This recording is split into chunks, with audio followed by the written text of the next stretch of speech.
ठाकरेंच्या शिवसेनेत सध्या अनेक घडामोडी सुरू आहेत। दिल्लीपासून नाशिकपर्यंत ठाकरे सेनेत मोठ्या घडामोडी सुरू आहेत। ठाकरेंच्या संसदीय पक्षाकडून फुटीर खासदारांना पत्र देण्यात आलंय। घटनेच्या कलम 10 अंतर्गत कुठल्याही पक्षात विलीन होता येणार नसल्याचा मुद्दा पत्रातून मांडण्यात आलाय।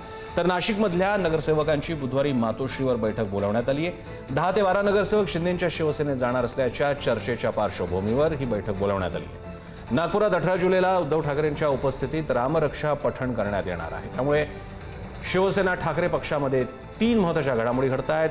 फुटीर खासदारांना पत्र की ते विलीन होऊ शकत नाही, नाशिकच्या नगरसेवकांना पाचारण आणि नागपूरमध्ये होऊ घातलेला रामरक्षा पठणाचा कार्यक्रम याद्वारे शिवसेना ठाकरे पक्षाची आगामी राजकीय दिशा स्पष्ट होते।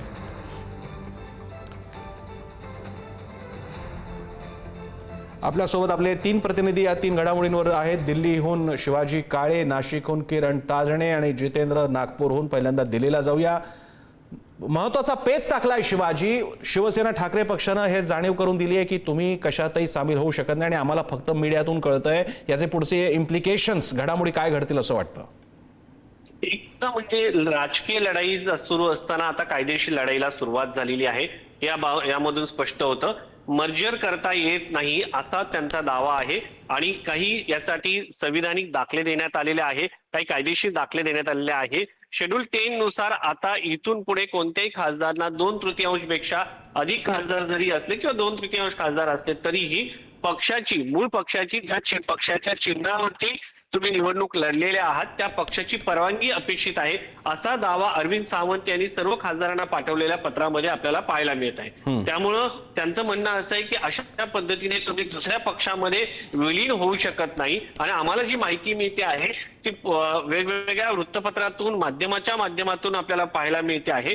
त्यामुळं या सगळ्या संदर्भामध्ये तुमच्याबद्दल हे जे काही झालेलं आहे त्या संदर्भातला या पत्रामध्ये उल्लेख करण्यात आला आहे। दुसरा मुद्दा या संदर्भामध्ये आहे तो म्हणजे लोकसभा अध्यक्षांच्या संदर्भातला आहे। लोकसभा अध्यक्षांच्या संदर्भात यांनी म्हणजे अरविंद सावंत, अनिल देसाई यांनी या सगळ्या संदर्भामध्ये अशा पद्धतीने माध्यमांमधून येणाऱ्या बातम्यांच्या आधारेच लोकसभा अध्यक्षांची भेट घेऊन आणि अशा खासदारांना शेड्यूल 10च्या या नवीन सर्वोच्च न्यायालयाने दिलेल्या गाईडलाईन्सचा त्याच्यामध्ये आधार देण्यात आलेला, त्याचा अर्थ अशा पद्धतीने लावण्यात आलेला आहे आणि या पद्धतीने या खासदारांना विलीन करता येणार नाही, त्यासाठी मूळ पक्षाची परवानगी अपेक्षित आहे आणि मूळ पक्ष शिवसेना उद्धव बाळासाहेब ठाकरे यांनी अशा पद्धतीची या खासदारांना परवानगी दिलेली नाहीये असा दावा या पत्रातून करण्यात आला आहे। दुसरा मुद्दा म्हणजे आज राजधानी दिल्लीमध्ये हे सगळे फुटीर खासदार जे बंडखोर खासदार आहेत ते राजधानी दिल्लीमध्ये येतात।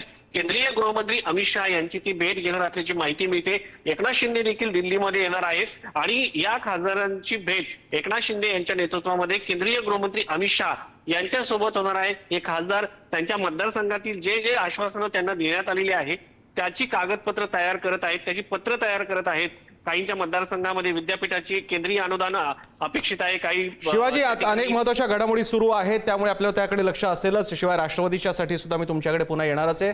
तुर्ता जाऊयात नाशिकला, कारण नाशिकमधल्या नगरसेवकांना पाचारण करण्यात आलेले मुंबईला मातोश्रीवरती किरण ताजणे अधिक अपडेट्स देतात। किरण, काय म्हणायचं याला? एक प्रकारे मुंबईमधल्या महापालिकेमधलं ऑपरेशन वगैरेच्या चर्चा सुरू असताना नाशिक हा महत्त्वाचा बालेकिल्ला मानला जातो। काय चाललंय नाशिकमध्ये? ठाकरे का बोलवतात नगरसेवकांना? प्रसन्न सर, खरं म्हणजे दिल्लीतलं ऑपरेशन टायगर असेल आणि नंतरच्या काळामध्ये महाराष्ट्रातल्या वेगवेगळ्या आमदारांच्या अनुषंगानं ऑपरेशन टायगरच्या ज्या चर्चा सुरू होत्या अशा सगळ्या पार्श्वभूमीवर मुंबईतल्या नगरसेवकांच्या दृष्टीने देखील चर्चा केली जात होती की ठाकरेंच्या शिवसेनेचे नगरसेवक हे शिंदेंच्या शिवसेनेत जाणार।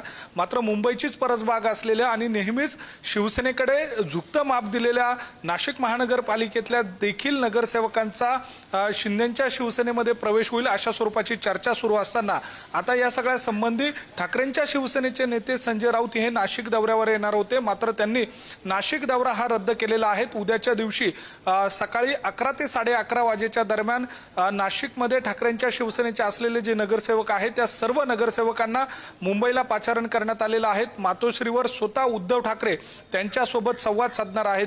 त्यामुळे या सगळ्या पार्श्वभूमीवर जर बघितलं तर ऑपरेशन टायगरची चर्चा सुरू असताना आणि तशा स्वरूपाचे दावे केले जात असताना ठाकरेंच्या शिवसेनेकडनं मात्र या सगळ्या अफवा आहेत अशा स्वरूपाचं सांगितलं गेलेलं आहे। प्रत्यक्षात नेमकं काय घडतंय त्याबाबत उद्या नेमकं काय मातोश्रीवर सांगितलं जातंय हे पाहणं महत्त्वाचं असणार आहे। प्रसन्न सर। नागपूरला जाऊया. धन्यवाद किरण. नागपूरला जितेंद्र आपल्याला अधिक माहिती देत आहेत. जे आंदोलन होऊ घातलेलं आहे देवेंद्र फडणवीस, मुख्यमंत्री फडणवीसांच्या घराच्या परिसरात रामरक्षा पठणाचं, कुठपर्यंत आली आहे तयारी? आणि कळतंय असं की मंदिरात उद्धव ठाकरेंना जाता येईल पण आंदोलन नाही करता येणार, एकत्र भक्त म्हणून जाता येईल आणि त्यामुळे आंदोलन होऊ देणार नाहीत पोलीस, अशी शक्यता आहे. काय अपडेट्स आहेत? नक्कीच प्रसन्न सर, कारण ज्याप्रमाणे उद्धव ठाकरे यांच्या शिवसेनेने घोषणा केलेली होती की नागपुरातून ते रामरक्षा पठण करणार, त्यानंतर मंदिरांची चाचपणी सुरू होती आणि त्या अंतर्गत जे आहे ते पश्चिम नागपुरातील म्हणजे देवेंद्र फडणवीस यांच्या खाजगी निवासस्थान असलेल्या घरापासून काही अंतरावर असलेलं हे राम मंदिर आहे. रामनगर येथील हे राम मंदिर आहेत. देवेंद्र फडणवीस स्वतः या राम मंदिराचे आजीवन सदस्य आहेत. 600 सदस्य आहेत, त्यापैकी एक देवेंद्र फडणवीस देखील आहेत आणि त्या मंदिरातच रामरक्षा पठण करण्याचा जो प्राथमिक माहिती मिळते ते ठाकरेंच्या शिवसेनेने केलेले. आणि या संदर्भात एक आजचं अपडेट आहे की खासदार संजय राऊत यांचा फोन जो आहे तो या मंदिराच्या विश्वस्तांना, अध्यक्षांना आलेला होता आणि परवानगीबाबत त्यांनी याबाबत चाचपणी केलेली आहे. मात्र मंदिराचा जो मूळ मंदिराचे जे त्यांचा स्टँड आहे तो हाच आहे की मंदिराच्या आतमध्ये त्यांनी रामरक्षा पठण करावं. रामरक्षा पठण करण्याला कोणाचाही विरोध नाही, मात्र जे आंदोलन, घोषणाबाजी आणि राजकीय आंदोलन आहे ते मंदिराच्या सीमेच्या बाहेर करावं. आता आज संजय राऊत पोहोचणार आहेत आणि उद्या काही मंदिरासोबतच या मंदिराची देखील ते चाचपणी करणार आहेत, पाहणी करणार आहेत. त्यानंतर नेमकं काय ठरवण्यात येतं शिवसेनेच्या, ठाकरेंच्या शिवसेनेच्या वतीने रामरक्षा पठणविषयी ते उद्या कळेल. प्रसन्न सर. धन्यवाद आपल्या तिघांचंही दिलेल्या या सविस्तर माहितीसाठी. त्यामुळे शिवसेनेतल्या घडामोडींकडे आपल्याला लक्ष ठेवावं लागेल. तुर्तास धन्यवाद तुम्हा तिघांचे.